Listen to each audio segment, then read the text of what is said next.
നമസ്കാരം. ആത്മജ്യോതി യൂട്യൂബ് ചാനലിലേക്ക് സ്വാഗതം. വൃശ്ചിക മാസം ആരംഭിക്കുമ്പോൾ അയ്യപ്പ ഭക്തർക്കായി ഒരു ദൈവിക കാലം തുറന്നു നിൽക്കുന്നു. മണ്ഡലവ്രതം എന്ന 41 ദിവസം ശരീരത്തെ മാത്രമല്ല മനസ്സിനെയും ശുദ്ധീകരിക്കുന്ന ഒരു ആത്മീയ യാത്രയാണ്.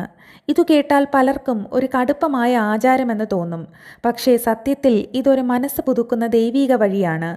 ഇന്നത്തെ വീഡിയോയിൽ മണ്ഡലവ്രതം എന്താണ്, എന്തുകൊണ്ടാണ് വൃശ്ചിക മാസത്തിൽ വ്രതമെടുക്കുന്നത്, ഭക്തർക്ക് ലഭിക്കുന്ന അനുഗ്രഹങ്ങൾ എന്തെല്ലാം, എല്ലാം വിശദമായി അറിയാം. അയ്യപ്പൻ ധർമ്മശാസ്താവാണ്. അയ്യപ്പൻ്റെ ആരാധനയുടെ മൂല സ്വഭാവം ശുദ്ധിയും സത്യവും ധർമ്മവുമാണ്. മണ്ഡലവ്രതം 41 ദിവസം ശരീരത്തെയും മനസ്സിനെയും ഒരുമിച്ച് ശുദ്ധീകരിക്കുന്ന ഒരു പരിവർത്തനകാലം.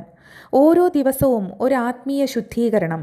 ജീവിതത്തിലെ ദുഃഖവും സന്തോഷവും സമഭാവനയിൽ സ്വീകരിക്കാൻ പഠിപ്പിക്കുന്ന സമയമാണിത്.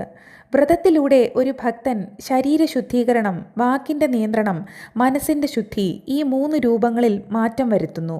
മണ്ഡലവ്രതം ഒരു നിയന്ത്രണമല്ല, ഒരു മുക്തിയാണ്. വൃശ്ചിക മാസം സൂര്യനും ചന്ദ്രനും ശക്തി കൂട്ടുന്ന ആത്മീയ മാസമാണെന്ന് പാരമ്പര്യമായി വിശ്വസിക്കുന്നു. പ്രാണശക്തി ഏറ്റവും ഉണർവിലെത്തുന്ന സമയം. ഇതുകൊണ്ടാണ് അയ്യപ്പ ഭക്തർ ഈ മാസത്തിൽ വ്രതം തുടങ്ങുന്നത്. ഈ മാസത്തിലാണ് ശബരിമല നട തുറക്കുന്നത്. ഈ സമയത്ത് ജപവും ധ്യാനവും ചെയ്യുന്നത് ഭക്തർക്ക് മനഃശാന്തി ഇരട്ടിയായി അനുഭവപ്പെടുന്നു. ദോഷശക്തികൾ ക്ഷയിക്കുകയും ദൈവീക ഊർജം വളരുകയും ചെയ്യുന്നു എന്ന് വിശ്വസിക്കപ്പെടുന്നു. മണ്ഡലവ്രതം എന്ന് കേൾക്കുമ്പോൾ പലർക്കും ബുദ്ധിമുട്ടാണെന്ന് തോന്നുമെങ്കിലും അയ്യപ്പൻ ഒരിക്കലും കഠിനനല്ല. മനസ്സിൻ്റെ ശുദ്ധിയാണ് അയ്യപ്പൻ്റെ വഴിയിലെ ഏറ്റവും വലിയ ആചാരം. വ്രതമനുസരിക്കേണ്ട പാതകൾ നോക്കാം.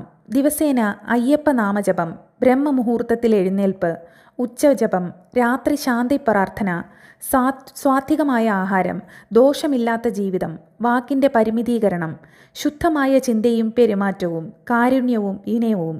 വ്രതം ഒരു തടസ്സമല്ല, അകത്തെ അശുദ്ധികളെ പുറത്തു കളയുന്ന ഒരു ജീവിതശുദ്ധി.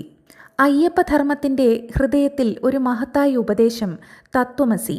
ദൈവം നിന്റെ ഉള്ളിലാണ്.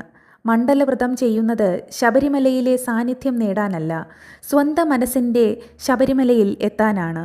ശുദ്ധമായ ഹൃദയം ഉള്ളിൽ ദൈവത്തെ പ്രകടമാക്കും. ഈ വ്രതകാലത്ത് മനസ്സിൻ്റെ അരക്ഷിതമായ ഭാവങ്ങൾ താഴ്ന്നു പോകും. ധർമ്മത്തിൻ്റെ പ്രകാശം ഉള്ളിൽ നിറയും. മണ്ഡലവ്രതം പൂർത്തിയാക്കുന്ന ഭക്തൻ്റെ ജീവിതത്തിൽ ഒരു പുനർജന്മം പോലെ മാറ്റം വരും. മനഃശാന്തി, ആത്മവിശ്വാസം, കുടുംബത്തിൽ ഐക്യം, ആരോഗ്യവും ഉത്സാഹവും, ചിന്താശുദ്ധി, കർമ്മശുദ്ധി, ധർമ്മബോധം. അതിസാധാരണമായ കാര്യങ്ങൾ പോലും ലളിതമായി തീരുന്ന ദൈവിക അനുഗ്രഹം. ഈ മാസത്തിൽ ജപിക്കുന്ന ഒരൊറ്റ നാമം പോലും മനസ്സിൽ പ്രകാശം നിറയ്ക്കും. സ്വാമിയെ ശരണമയ്യപ്പ. ഈ വൃശ്ചിക മാസത്തിൽ അയ്യപ്പൻ്റെ പരിശുദ്ധ നാമം ഓരോ വീട്ടിലും, ഓരോ ഹൃദയത്തിലും, ഓരോ ദിവസവും മുഴങ്ങട്ടെ. മണ്ഡലവ്രതം നമ്മുടെ ഉള്ളിലെ അശുദ്ധികളെ നീക്കി അയ്യപ്പൻ്റെ കൃപയാൽ ജീവിതം പ്രകാശിതമാകട്ടെ. എല്ലാവർക്കും ഹൃദയം നിറഞ്ഞ പ്രാർത്ഥന. സ്വാമിയെ ശരണമയ്യപ്പ. കൂടുതൽ ആത്മീയ അറിവിനായി ആത്മജ്യോതി ചാനൽ സബ്സ്ക്രൈബ് ചെയ്യൂ. നന്ദി. വീണ്ടും കാണാം അടുത്ത വീഡിയോയുമായി.